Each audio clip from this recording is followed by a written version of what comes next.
Hello, and welcome to another Miracle LinkedIn Live. I'm Margaret Shear, Head of Marketing here at Miracle, and today I am live with our CCO, Michael Tanaka. Michael, hello.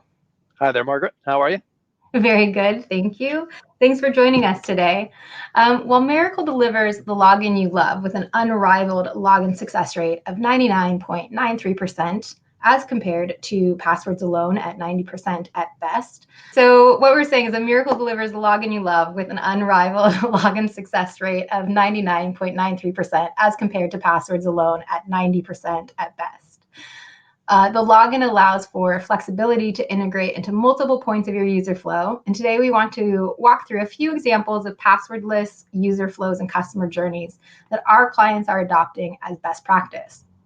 Of course, what we're hoping you walk away with are clear examples of a few different user flows that if you wanted, you could simply lift and shift this into your environment, but also to whet your imagination for other flows on how Miracle could be integrated unique to your own product. So with that, Michael, I believe you're going to walk us through two different demos that will first show an example of where a user ID might be an email, and then we're going to finish with an example where a user ID might be a phone number, but equally there's different kinds of enrollment. Okay, so different kinds of enrollment, proof of digital signage, and then what happens, if somebody forgets their PIN. So Michael, over to you. Thank you, Margaret. So yeah, what I'd like to do obviously is show you those two demos, one of which we call the Club Casino 4+1, because what it has are four really core user flows plus an additional one. The four user flows are registration, login, PIN reset, and also adding or trusting another browser. And then the additional plus one is the ability to authenticate any sort of action, or generally speaking, a transaction, withdrawal, deposit, could be a number of different things. But the thing to really keep in mind here is that we have a sort of a headline number of 99.93% on our consumer use cases for login success rates, which is absolutely amazing. But there are a lot of other points of failure for the users as well. And of course, one of them is the registration itself. And some of our accounts are now seeing as high as a 20% uplift in registration success rates because they're going passwordless. Complex passwords are actually hard to remember, but they're also hard to create sometimes for users, and they give up and they move on somewhere else. Sure. So really doing these sort of things is helping on lots of different levels. And it's not just, don't think just in terms of that login, it's also the success rate. But the other thing it's important to point out as well is that the alternatives are horrific. That if you actually think about what people would normally use if they want to go for either passwordless or if they want to go for multi-factor, is generally speaking an authenticator app. So it'll be something like a biometric enabled authenticator app, or maybe a push or something like that. But what that really, or it could even be Google Authenticator and Microsoft Authenticator, which generate what's called TOTPs. But the problem with those is that they have in practice around a 10% failure rate. But even more importantly, they have anywhere up to a 40% failure rate during the enrollment of those devices, because you have to download an application, you've got to install it, you've got to then configure it. And that's where you're going to lose a lot of those users. So in practice for our operators, we see that where multi-factor is offered and you have lots of different choices, the total number that go to things like authenticator apps is usually less than 2 to 4%. In other words, it's a tiny, tiny fraction. And that's really because the users are showing you that they don't like them. Okay. So with that, why don't I show my screen? All right, so I'm going to actually go log out. And the idea, of course, is that login process is, as I mentioned, really swift and easy. You're just simply typing in that PIN. So it's done as simple as that.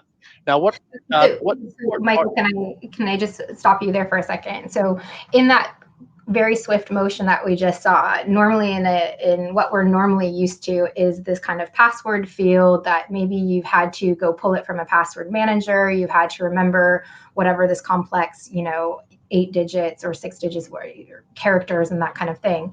But you've just logged in with multi-factor authentication in 2 seconds.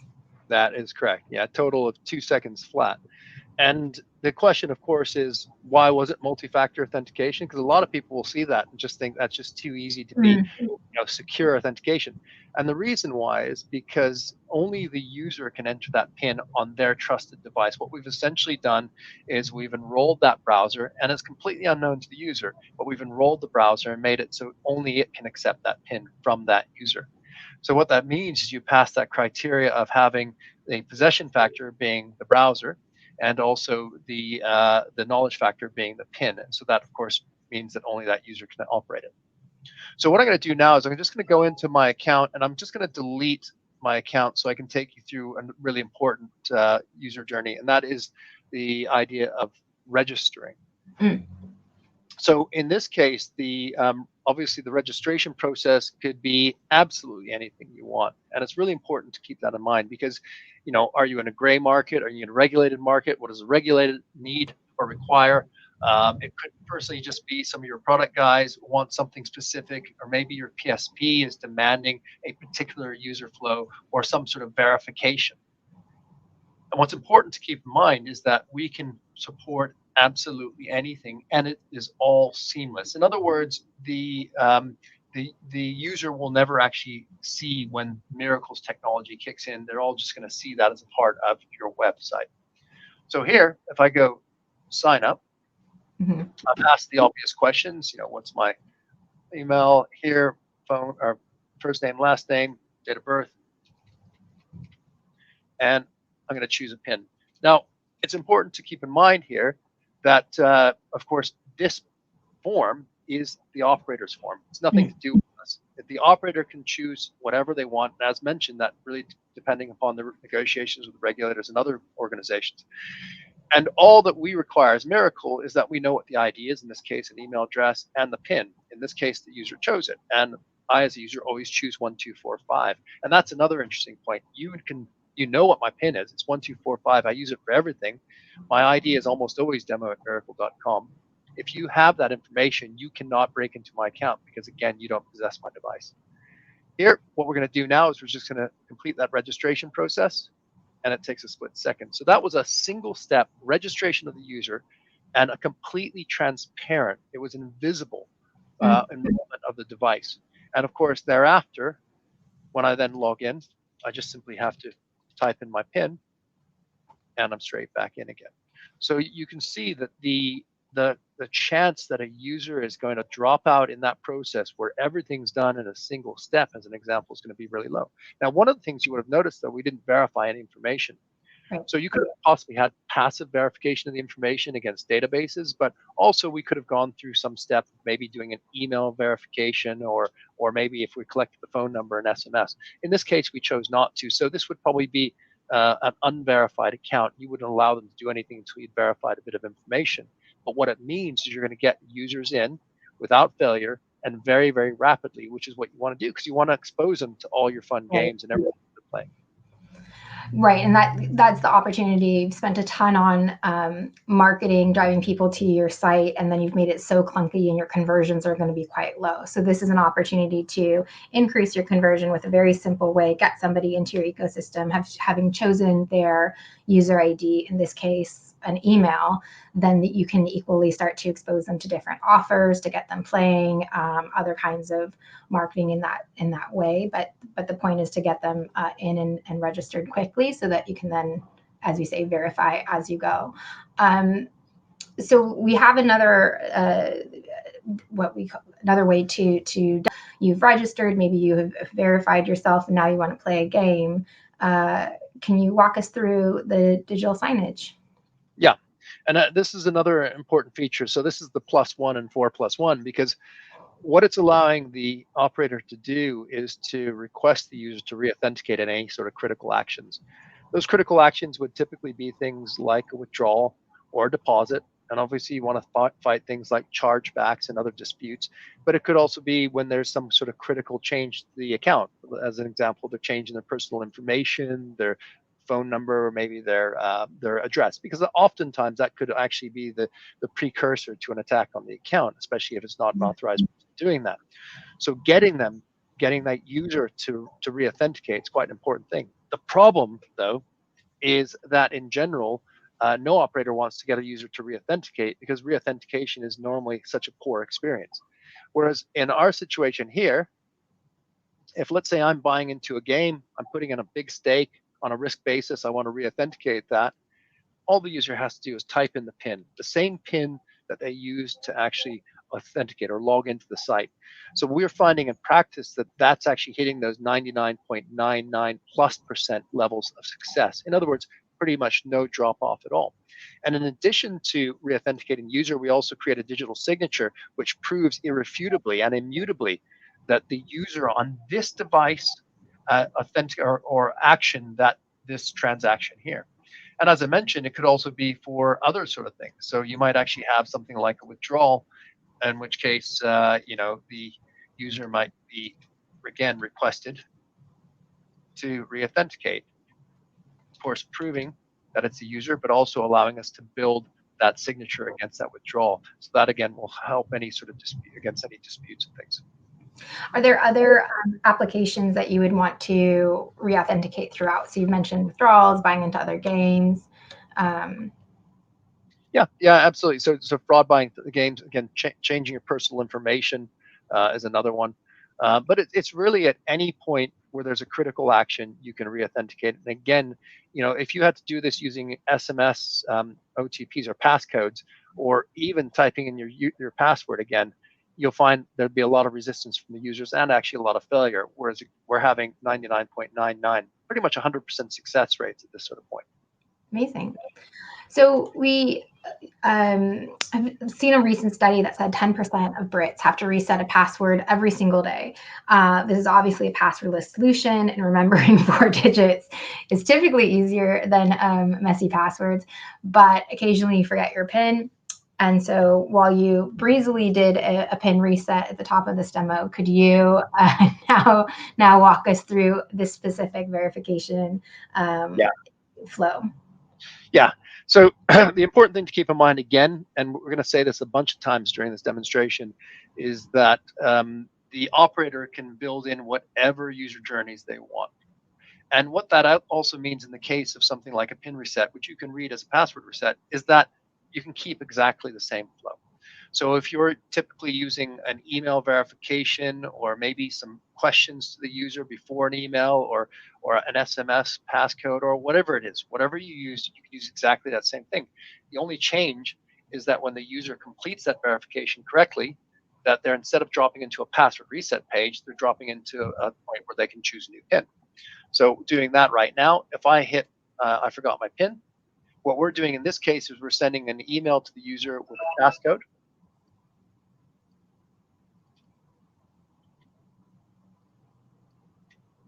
And of course, that proves that I have the rights to this account. And it gives me the ability to then choose a new PIN, which is the same one, by the way. I'm still using the same PIN. What I think was interesting about that particular reset as well is that because the device already knows your user ID, you didn't have to first prompt that in. It immediately activated this other verification process, and thus diminishing an extra step that you normally users would have to suffer through. So Good point, Margaret. super simple. Yeah, absolutely. I think that is definitely worth looking at again, because when the user enrolls their device, which again, they didn't notice they did that, but they have, it establishes their ID on that device, and it means something like that PIN reset. It automatically knows where we're going. So we don't have to ask the user to enter anything else in there. So I suppose the other big question then is we know the securities because you've enrolled the browser, even if you didn't know it, but you've enrolled the browser because you've selected a PIN for that browser. So the question is, of course, what happens if you want to use a different browser? And the answer is really quite simple. So what I'm going to do is I'm going to launch another completely different sort of browser. So from Microsoft, go into my Club Casino, and when I hit login, of course, this device hasn't been enrolled. So what it's asking me is, who am I? And in this case, I'm going to be demo@miracle.com. And the next step of the process is exactly like the same as a PIN reset. In fact, it's really often consider this as almost a PIN reset on a device which hasn't been used before. So what I'm doing is hitting next there. I'll get my email through here. This is just plug in so I can see my emails as they come in. And I'm going to punch that in, and lo and behold, I'll be able to choose my PIN again. And you And can so, see I've set up on another device without any sort of effort. And I can freely at that point log in and log out using the PIN I've selected for this new device. I should so, do browser. so and maybe people would be familiar with, you see very often now a prompt that says, trust this device. We're essentially enrolling, each browser is considered a different device, and we now have said that we trust them. So basically what we've just seen is a passwordless login with no verification process in the enrollment flow. Verification was sent via registered email with a one-time passcode if you forgot your PIN. But again, both of those decisions are totally up to the operator as to where to verify. And we also saw, Miracle's lightning fast authentication that gets people in at a very high success rate. It is becoming increasingly popular to use a phone number as a user ID. And can you show us another demo where we can maybe see that our passwordless loving community might be designing a more mobile first or mobile dependent experience? Yeah, absolutely. So we've obviously mentioned a number of times the ability to incorporate into any sort of user flows or user journeys. The other thing to make note is that we can deal with any sort of ID scheme. So it can be something like a national security number, it can be a phone number, it can be obviously an email address, which you've already seen, or a username. There's absolutely no restriction on that. All it has to be is obviously a unique ID for a given user, which is fairly standard, obviously.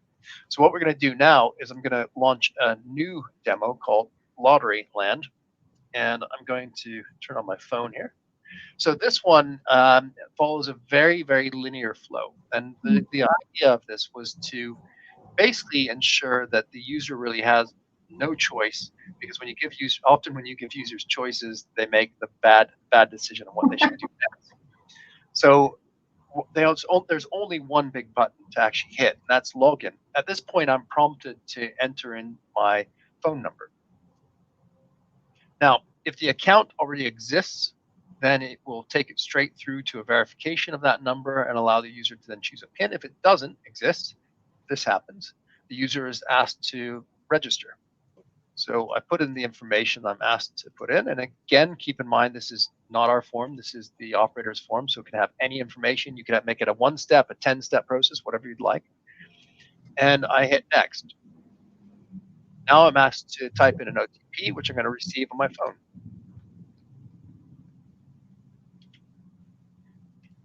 And at this point, I'm allowed to choose a PIN. And we're making it a 2-step process. So that way there's no continue button. I choose a PIN and I confirm a PIN. So we're just trying to show lots of little variances in these sort of user journeys. So that's a 2-step confirmation. It did use a verification of that phone number. And now we're in here.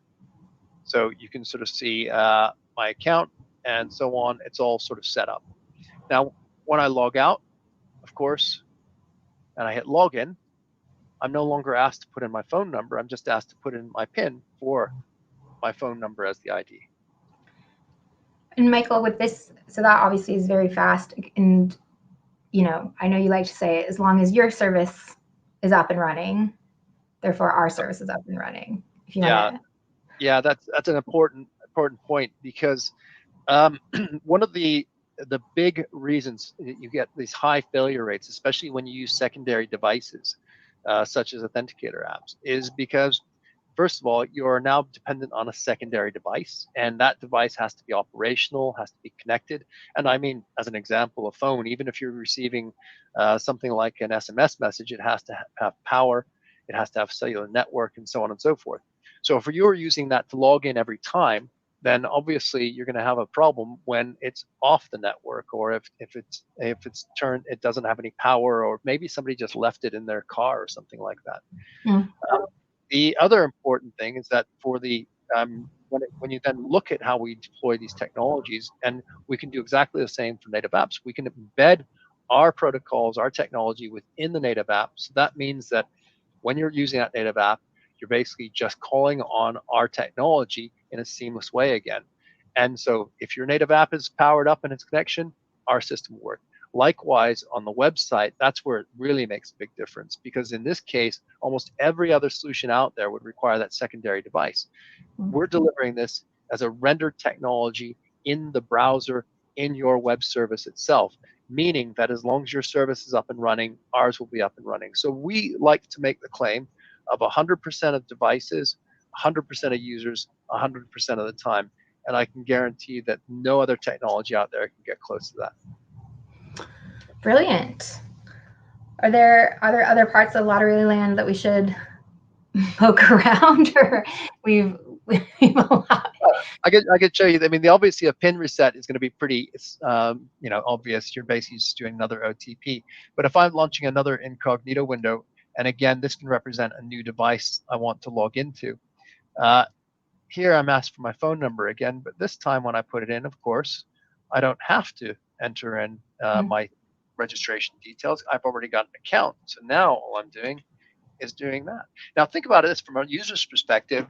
They launched, let's say, a new device, or let's say their friend's house, or whatever you would like, and of course, all they've been asked for is a phone number, which they know, and then they get their OTP, which most users are actually very used to when logging into places. But of course, with our users, they also get to then choose a PIN, meaning that thereafter, whenever they want to log in and log out, they only have to use that PIN. They don't have to bother with the cumbersome sort of SMS OTP system. Brilliant. I'm sold. so no, so thank you for that. And I think that there's some very obvious differences between the two flows. This one, again, is obviously passwordless, as that's what our solution is. The verification is happening on enrollment and enrollment only, and then using the user ID as the phone number. I'm curious if you spend a lot of time talking to lots of different product managers. Are there a couple of key differences either between these two flows that our clients ask about? Are there other things that you'd like to point out when considering building a failure-free user flow? Yeah, I think one of the important things is that, and this is going to be a blatant plug for MIRACL in some ways, that things like these user flows, particularly when looking at things like the login verification and other things like that, are extremely critical in terms of the security aspects. And that's all we do. We basically just do things like looking at enrollment and login and so on. And when we engage with our clients, it's not a question of just handing over our technologies, which they can deploy any way they want. And in fact, if we just did that, that would confuse a lot of people, because you can deploy it in an infinite number of ways. There is absolutely no limitation to that. So one of the things we like to do is when we engage is we actually get pretty much directly involved with their teams, if not even putting people on their teams if required. And that's really important, because what we want to do is see any integration work to the best of its ability, and obviously get the best results for that operator as well.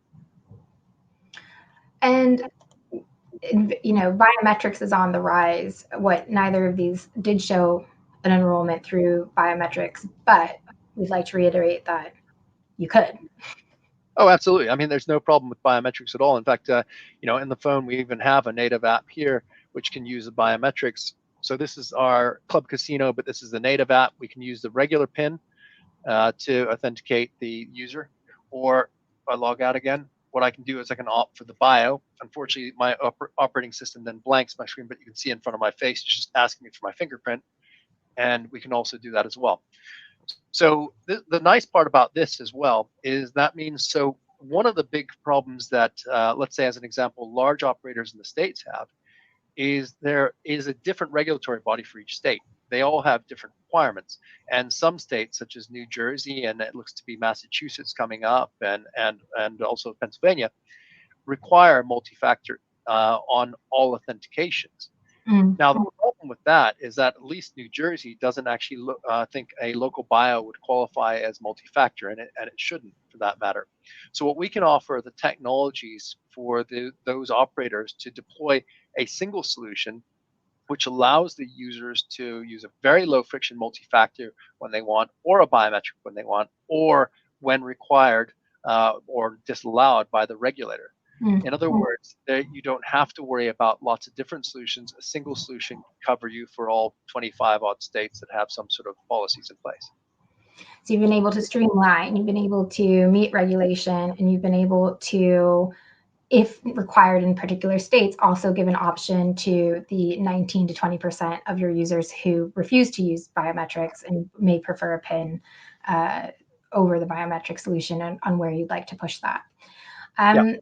So this has been wonderful and very helpful to see the different flows, talk through the different options, just as I said, as a starting point. But, obviously we can integrate this as is, but as I said, kind of start to think how this could apply in your environment, and see how this feels familiar to your environment. Michael, do you have any other closing thoughts before we say ta-ta? Not particularly. I suppose the one important thing in all of this is that we've shown you two very distinctive sort of setups, and don't think that you're going to be restricted by that. Really, whatever you guys want to do out there, we can pretty much integrate our technology into that flow. So just really come to us, tell us what you want, and I'm sure we can achieve it. Brilliant. Thank you, Michael, and thank you all for joining us today.